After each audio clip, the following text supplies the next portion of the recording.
This week on Code 4 TV, cameras on cops, the border fence, and bailing out with Counterfeit.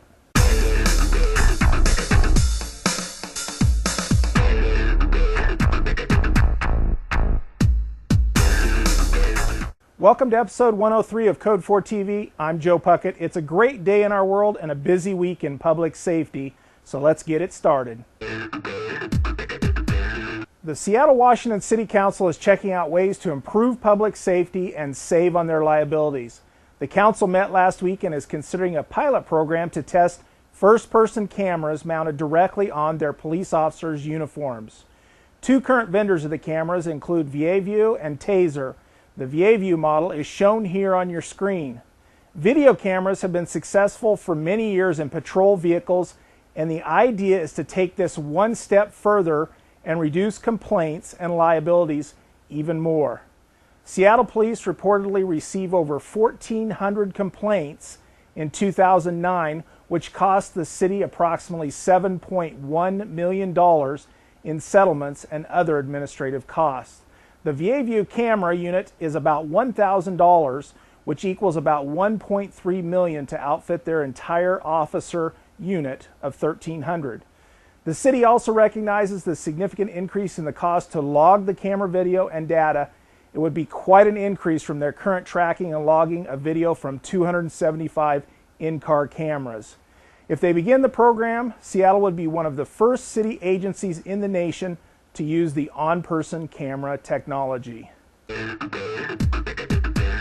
Last month, San Antonio, Texas launched its new video court program. The program means that persons needing to appear in court for traffic violations do not have to drive downtown to appear. The city is testing the new court program in one of its community link centers about 10 miles from downtown. Personnel took a conference room, added a couple of flags, and the 52-inch television, which shows the judge live during their court appearance time. The video court program makes use of the center's existing bandwidth, and they simply added a camera and the television for a cost of about $1,200. To be eligible to appear in video court, a citizen must fulfill the following requirements. They must have received a traffic citation from a San Antonio police officer. They must intend to plead guilty or no contest. They must not be represented by an attorney.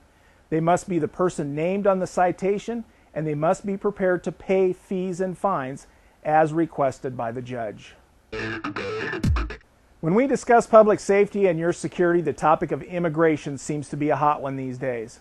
A related subject that isn't so hot seems to be that border fence. We thought we would take a moment to reflect on the border fence and give you an update.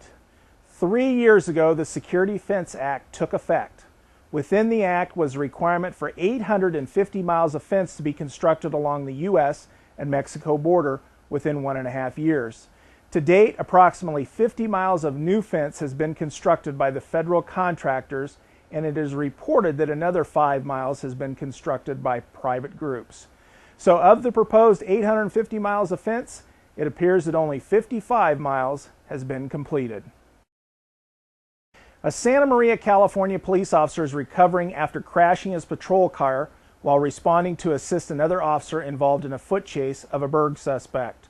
The 3-year veteran of the department was responding at about 4:30 a.m. in the patrol vehicle seen here when he lost control. His vehicle struck a center median and 2 trees before coming to rest. As you can see, the incident nearly cut the patrol car vehicle in half. The trees stopped just short of the driver's section of the vehicle where the officer was seated.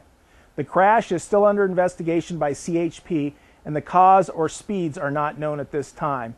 This is a great reminder to all of us how much damage can be caused when our vehicles go out of control, especially for those of you in pursuit of time or suspects. I don't even know how to intro this next segment, but we thought it was an important one to share. 36-year-old Amy Sword of Waterford, Michigan pled guilty recently to having sex with her 16-year-old son. Yes, you heard it correctly, her very own 16-year-old son. The Detroit area woman had apparently placed her infant son up for adoption 16 years ago, but 2 years ago she found him via computer social media site, met up with him, and had sex with him on 2 occasions. The boy apparently told school staff, who reported it to the police. The events were apparently triggered with Amy after the adoptive parents failed to give her a yearly update on her son. She went looking for him and found him on Facebook. After that, she arranged the meetings with him. She was recently sentenced to serve between 9 and 30 years for the criminal activity. Here's one for the dumbest, or at least not so smart, criminal books. The Cinnaminson Police Department in Pennsylvania recently booked Ronald T. White for miscellaneous theft charges and outstanding warrants. Well, that's the easy part.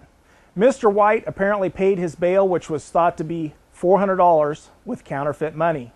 After some police information and careful thought, Mr. White found out he should have only paid $200 bail.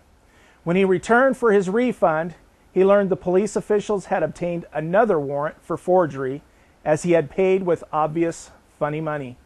Well, no one is sure if he was brazen, dumb, or broke, but his new bail is set at $5,000. And finally, corrections officers in Bridgeton, New Jersey are doing some cool work in their community. Last month, the officers raised more than $800 doing a car wash. That money was then used to buy box fans for local residents of a senior high-rise complex in town. The giveaway came just in time for a heat wave that struck the city this last week. The corrections staff was praised for their unique efforts to spend their own time to support their community, especially when it is so easy to become callous and uncaring when incarcerating so many people on a daily basis. The staff at Code 4 would also like to echo praise for these corrections members and what a commitment they have made to the people in their community. Great job.